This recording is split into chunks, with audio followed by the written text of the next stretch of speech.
We can all agree that nobody likes to pay taxes, but it stings even more when you find out the ultra-rich barely pays any at all by using tax havens. You've probably seen the headlines: billionaires making millions, or sometimes billions, and somehow paying less tax than you do. Isn't that illegal? So how do they get away with it? And no, it's not some paradise in the clouds where taxes go to die. It's something much more real and much more legal than you think. So what actually is a tax haven, and how does it work? In this video, we are breaking down exactly what a tax haven is and how the rich uses them, some of the most famous real-world examples, and what's actually done to stop it. Now, let's get into it. Chapter 1. What is a tax haven? The word tax haven comes from the word tax, which is, well, tax, and haven, meaning a place of safety or refuge. Yes, it's haven, not heaven. So a tax haven is a country or territory where people or business can pay very little to no taxes at all. And on top of that, a tax haven also offers strict privacy. They won't tell anyone who's stashing their money there. This sounds like a dream, right? Little to no taxes combined with high secrecy makes a tax haven a real paradise for the rich and companies that don't want to pay the taxes that they owe. Actually, there is no single official definition for tax haven, which is why some people call country X a tax haven while others disagree. But generally, a country or territory needs to fulfill 3 things to count as one. The first criteria is to have little to no taxes, including personal income tax, corporate tax, and other taxes. The second criteria is to have a strong privacy, meaning your identity stays secret and is rarely disclosed. The third criteria is to have stability, which means the country is politically and economically stable, so people feel safe parking their money there. Now, you know what a tax haven is, but how does one actually work? And that's what we'll dive into next. Chapter 2. How does tax havens work?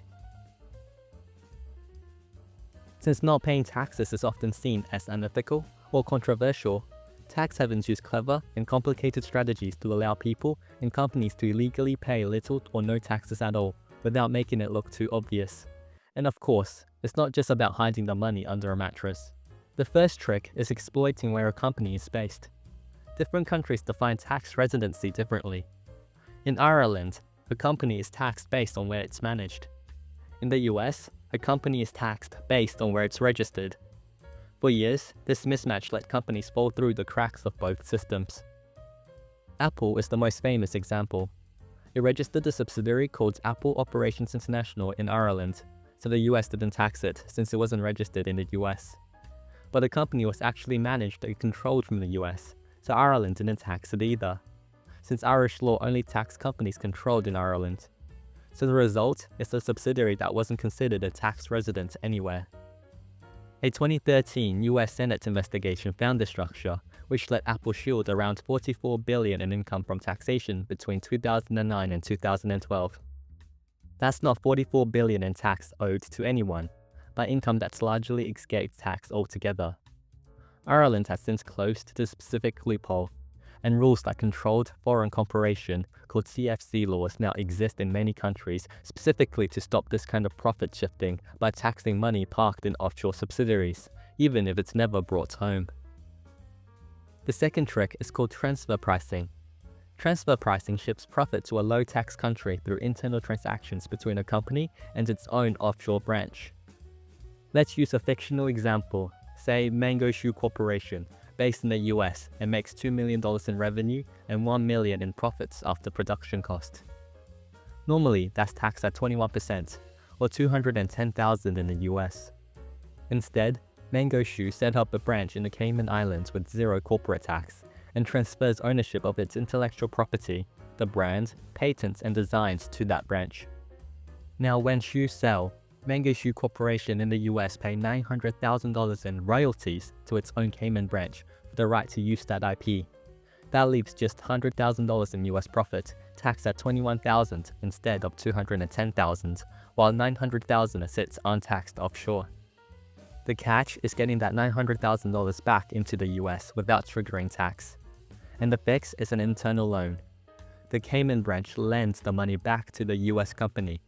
Since loans aren't taxed as income, and say the loan term set by the company and say it's like 1% interest over 100 years is entirely up to the company lending to itself to decide. Therefore, the money effectively comes home untaxed. Chapter 3. Why countries become tax havens. Surprisingly, many tax havens are small countries with limited natural resources that most foreign investors have no interest in. For them, offering tax advantages is the way to attract foreign businesses and wealthy individuals. These countries earn money through registration fees, banking, trusts, insurance, and other financial services. For example, if a big company makes $10 billion in profits and wants to avoid paying, let's say, 21% in taxes in US, which is $2 billion, by moving profits to the Cayman Islands, they might only need to pay $5 million, or 0.05% in fees instead. For the multinational company, the 0.05% of their revenue is tiny. But for a small country like the Cayman Islands, with a population of around 90,000 and a GDP of $5 billion, that $5 million is a big deal. It's 0.1% of the entire GDP from just one company. Now imagine if there was 10 companies doing this. That's already 1% of their whole GDP. What small change for corporations can mean everything for small tax havens. Chapter 4. Examples of famous tax havens. Now that you know what tax havens are, let's look at some real-life examples. Countries like Cayman Islands, Bermuda, and British Virginia Islands and the Bahamas are famous for having little to no corporate or personal income taxes. On the other hand, places like Singapore, Luxembourg, Hong Kong, and Cyprus are known for their relatively low tax rates compared to many other countries, ideal for people or businesses who want to save on taxes without being too obvious. Some countries such as Switzerland, Panama, and Monaco are famous for financial privacy and secrecy, though there's been growing international pressure for greater transparency in recent years. And there are some tax havens that have regular tax rates, but offer special tax breaks for specific industries. For example, the Netherlands give low tax rates for intellectual property, and Malta gives low tax rates for gambling companies, and Ireland offer low tax rates for tech and pharmaceutical companies, although they recently agreed to raise their corporate tax rate to 15% as part of a global tax agreement. And those are some of the most famous tax havens. If you want me to make other videos explaining topics like this, please like and subscribe, and thanks for watching.